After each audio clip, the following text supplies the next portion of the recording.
ओम श्री गुरु सत्ताई नमः। सभी को प्रणाम। पिछले वीडियो में हमने सुना भगवान श्री कृष्ण ने गीता में कहा है, ब्राह्मण, क्षत्रिय, वैश्य और शूद्र के कर्म स्वभाव से उत्पन्न गुणों के अनुसार विभक्त किए गए हैं। यानी कि अगर किसी राजा के कोई संतान उत्पन्न होती है जिसकी रुचि व्यापार में है तो वो संतान वैश्य कहलाई जाएगी। किसी ब्राह्मण के यहाँ ऐसी संतान है जिसकी रुचि दूसरों की सेवा में है तो वो शूद्र कहा जाएगी। किसी शूद्र की संतान ज्ञानी है, तपस्वी है, अपना ज्ञान बांटने में रुचि रखती है तो वो संतान ब्राह्मण मानी जाएगी। कहने का तात्पर्य ये है कि सनातन धर्म में ब्राह्मण, क्षत्रिय, वैश्य और शूद्र ये वर्ण, आचरण और स्वभाव के आधार पर बनाए गए थे। लेकिन जब समाज में विकृतियां आ गईं तो बाद में उन्हें जन्म से माना जाने लगा किस कुल में जन्म लिया है, किस जाति में जन्म लिया है, और इसी वजह से एक दूसरे को छोटा बड़ा मानने और छुआछूत की परंपरा फूट पड़ी। श्रेष्ठता निकृष्टता जन्म से नहीं कर्म से है। दुष्ट के यहाँ जन्मा हुआ व्यक्ति भी यदि ईश्वर परायण आदर्शनिष्ठ जीवन जीता है तो उसे पवित्र माना जाना चाहिए। ईश्वर सब में है, प्राणी मात्र में है, किंतु जो मनुष्य जितना पवित्र निर्मल होगा ईश्वरीय प्रकाश भी उसमें उतना ही अधिक होगा। समाज को एक विशाल शरीर मानकर उसके अंग के रूप में अपने आप को विकसित और पुष्ट करना, दूसरे अंगों का अधिकार न छीनना, उनके साथ तालमेल बिठाकर चलना आदि ऐसी प्रवृत्तियां हैं जिन्हें अपनाकर दोहरा लाभ उठाया जा सकता है। उन्हें अपनाने में शास्त्रों की मर्यादा बाधक नहीं है, बाधक है हमारा अज्ञान और हमारी संकीर्णता। आइए इसी क्रम को आगे बढ़ाते हैं। इस सृष्टि की संचालक सत्ता जिन तीन प्रधान शक्तियों के द्वारा अपना कार्य करती है उन्हें ब्रह्मा, विष्णु और रुद्र के नाम से जाना जाता है। सृजन शक्ति को ब्रह्मा, पालन शक्ति को विष्णु तथा संहारक शक्ति को रुद्र कहा जाता है। सृष्टि के सुव्यवस्थित संचालन के लिए ये तीनों प्रक्रियाएं आवश्यक हैं तथा परस्पर एक दूसरे की पूरक हैं। सृजन और पालन तो हमारी समझ में आता है, किंतु लगता है कि संहार की क्या आवश्यकता है। संहार के बिना न सृजन हो सकता है और न ही पालन। संहार शक्ति का एक नाम शिव भी है। शिव अर्थात कल्याण। शिव ही रुद्र भी हैं। इसका मतलब है संहार के पीछे शिवत्व छिपा रहता है। ये संसार द्वंदात्मक है।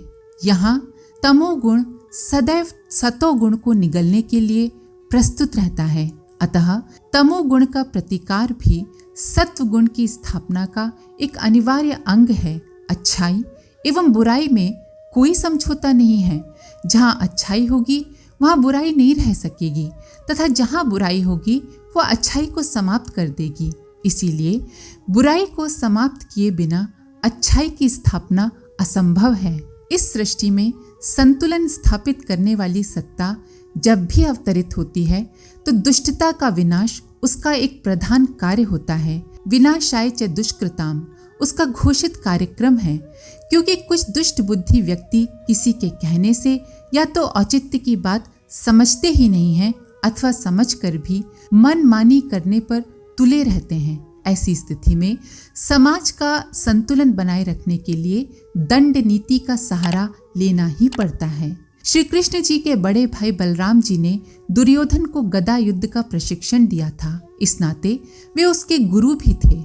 लेकिन उन्होंने जब कौरवों को अनीति छोड़ने को कहा तो कौरवों ने नहीं सुना। तब बलराम जी विचार करने लगे कि सच है, जिन दुष्टों को अपनी कुलीनता, बल, पौरुष और धन का घमंड हो जाता है वे शांति नहीं चाहते। उनको रास्ते पर लाने का उपाय समझाना नहीं बल्कि दंड देना है। ठीक वैसे ही जैसे पशुओं को ठीक करने के लिए डंडे का प्रयोग आवश्यक होता है। बलराम जी ने दुष्टता की पशुता से उपमा दी। इसका अर्थ है पशु प्रवृत्तियों से संचालित नर पशु किसी भी सामाजिक नियम या व्यवस्था को नहीं मानते। मान लीजिए आप किसान हैं तथा आपने बड़े परिश्रम पूर्वक फसल तैयार की और पशु उसे चर जाना चाहते हैं। आप उन्हें कितनी भी सैद्धांतिक शिक्षा दें, हाथ जोड़कर प्रार्थना करें, नियम एवं मर्यादाओं का हवाला दें, किंतु क्या वे मान जाएंगे? वे तो आपकी फसल चौपट ही कर देंगे। तब फसल को बचाने के लिए डंडे के अलावा और क्या मार्ग है? इसीलिए सुव्यवस्थित समाज व्यवस्था में दंड को भी एक नीति के रूप में स्वीकार किया गया है, लेकिन दंड अंतिम उपाय है। पहले तो यही कोशिश करना चाहिए, यही प्रयास करना चाहिए कि समझाने से समझ जाएं। ये संसार सबका है, इसकी संपदा का मिल बांटकर सबको उपयोग करने का अधिकार है, किंतु दुष्टता सब कुछ हड़प लेना चाहती है। यदि दुष्टता का वश चले तो वो अपने सिवाय किसी को जीवित भी न रहने दे। इसीलिए समाज निर्माताओं ने 4 वर्णों का विभाजन करते हुए क्षत्रिय वर्ण को दुष्टता का प्रतिरोध करने के लिए बनाया है। समाज में दुष्टों पर नियंत्रण रखना क्षत्रिय का धर्म है। जहाँ सच्चे क्षत्रिय होते हैं वहाँ दुष्टता पनप ही नहीं सकती। शास्त्र धर्म पर प्रकाश डालते हुए भगवान कृष्ण युधिष्ठिर से कहते हैं, क्षत्रिय के लिए विधाता ने यही सनातन कर्तव्य बताया है कि वो संग्राम में विजय प्राप्त करे अथवा वहीं प्राण दे दे। यही क्षत्रिय का स्वधर्म है। दीनता अथवा कायरता उसके लिए प्रशंसा की वस्तु नहीं है। समाज में हर व्यक्ति अपनी सारी आवश्यकताओं की पूर्ति नहीं कर सकता। इसीलिए व्यक्ति की स्वाभाविक क्षमताओं को देखते हुए हर व्यक्ति के कंधों पर समाज सेवा का उचित उत्तरदायित्व सौंपा गया है। यही है वर्ण व्यवस्था, जिनमें पौरुष है, जो शौर्यवान है, जो अनीति के प्रतिरोध की क्षमता रखते हैं तथा जो अन्याय को मिटाने में अपना बलिदान तक करने को प्रस्तुत रहते हैं, उन्हें ही क्षत्रिय कहा गया है। क्षत्रिय माने छत्री। जिस तरह छत्री वर्षा एवं ताप को अपने ऊपर झेलकर शरीर को सुरक्षित रखती है, उसी तरह क्षत्रिय भी अपनी रक्षा में असमर्थ व्यक्तियों की रक्षा करता है। यह अत्यधिक पुण्य का कार्य है। यदि इस कार्य में प्राण भी त्यागना पड़े तो भी वह मानव जीवन का चरम लक्ष्य पा लेता है। इसीलिए कहा गया है, ब्राह्मण, गुरु, नारी एवं बालकों की रक्षा में प्राण त्यागने वाला मुक्ति का अधिकारी होता है। ब्राह्मण ज्ञान द्वारा, गुरु अध्यात्म के उपदेश द्वारा, स्त्री अपने अनंत अनुदानों द्वारा तथा बालक भविष्य की महान संभावनाओं द्वारा समाज की आशा के केंद्र होते हैं। अतः इनकी सुरक्षा आवश्यक है। इसका मतलब है सत प्रवृत्तियों का संरक्षण। सत प्रवृत्तियों के संरक्षण के लिए ही शास्त्र धर्म का सृजन हुआ है। आदर्शों की सुरक्षा हेतु हर संभव प्रयास होना ही चाहिए। इसके लिए युद्ध कौशल आवश्यक है। आंख मूंदकर आग में कूद पड़ना ही बुद्धिमानी नहीं है।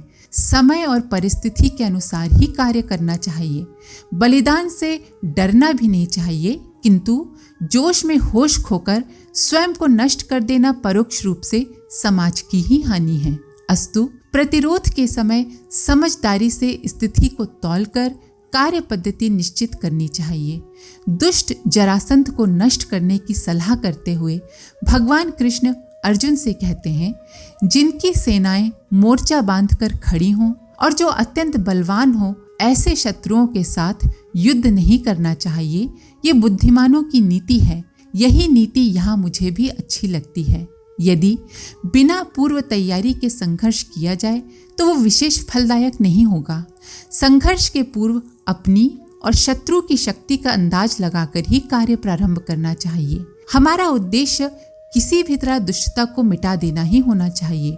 जो नियम अनुसार नहीं चलते, उन्हें समाप्त करने में प्रचलित नियम सहायक नहीं होते। दुष्टों की कमजोरियों का पता लगाकर फिर वहीं प्रहार कर उनकी दुष्टता को समाप्त किया जा सकता है।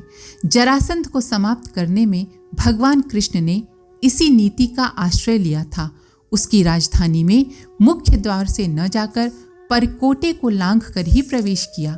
इसका कारण बताते हुए उन्होंने जरासंध से कहा, वीर मनुष्य शत्रु के घर में बिना दरवाजे के और मित्र के घर में दरवाजे से जाते हैं। शत्रु और मित्र के लिए ये धर्म के द्वार बतलाए गए हैं।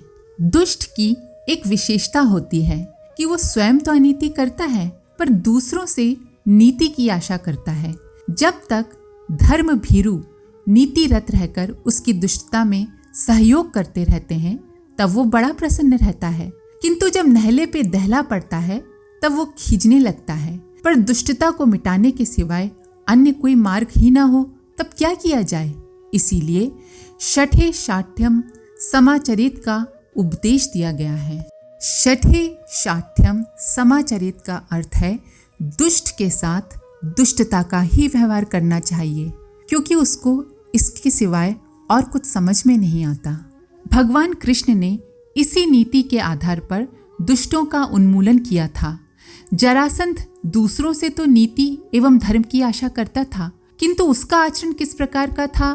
भगवान कृष्ण ने युधिष्ठिर से जरासंध के बारे में बताते हुए कहा, राजन, जरासंध ने 86% राजाओं को तो कैद कर लिया है, केवल 14% शेष हैं। उनको भी बंदी बनाने के पश्चात वो क्रूर कर्म में प्रवृत्त होगा।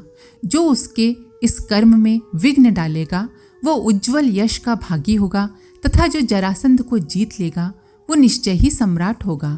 जरासंध सब राजाओं को बंदी बनाकर नरमेध करना चाहता था, तथा इसे उसने धर्म का रूप दे रखा था। उसने इतनी विशाल शक्ति अर्जित कर रखी थी कि सामने से युद्ध करके उसे पराजित नहीं किया जा सकता था। तो क्या उस समय यही उचित था कि उसे मनमानी करने दी जाए? जब धर्म के अस्तित्व को ही खतरा पैदा हो गया था तो उस समय धर्म रक्षार्थ येन केन प्रकारेण इस क्रूर नरसंहार को रोकना ही सबसे बड़ा धर्म था। अन्याय करने की तरह अन्याय सहना भी पाप है। इसीलिए हर संभव प्रयास करके भगवान कृष्ण ने जरासंध का वध करवाया। जब कृष्ण को जरासंध की इस क्रूर योजना का पता चला तब उन्होंने अपने सभासदों से विचार विमर्श किया। उद्धव जी ने अपनी राय देते हुए कहा, भीमसेन ब्राह्मण के वेश में जाएं और उससे युद्ध की भिक्षा मांगे। भगवान, इसमें संदेह नहीं कि यदि आपकी उपस्थिति में भीमसेन और जरासंध का द्वंद्व युद्ध हो तो भीमसेन उसे मार डालेंगे। कांटे से ही कांटा निकाला जा सकता है, तथा उद्देश्य भिन्न होने के कारण क्रिया में एक रूपता रहने पर भी परिणाम भिन्न होते हैं। पैर में चुभे हुए कांटे का उद्देश्य शरीर को पीड़ा पहुंचाना तथा उसे निकालने के लिए पैर में घुसने वाले कांटे का उद्देश्य शरीर को पीड़ा रहित बनाना होता है। मित्रता, क्षमा, दया, प्रेम, अहिंसा आदि का मूल्य बहुत अधिक है, किंतु अस्तित्व रक्षा इन सबसे ज्यादा मूल्यवान है, क्योंकि अस्तित्व सुरक्षित होने पर ही इनका प्रयोग संभव है। धर्म का सही स्वरूप न समझने के कारण हमने बार बार धोखा खाया तथा परिणाम स्वरूप हजारों वर्ष की गुलामी सही। महत उद्देश्य के लिए किया जाने वाला हर कार्य उचित है। समय अनुसार कार्य करना ही बुद्धिमानी है। आज के लिए इतना ही। आप सभी का धन्यवाद। ओम शांति।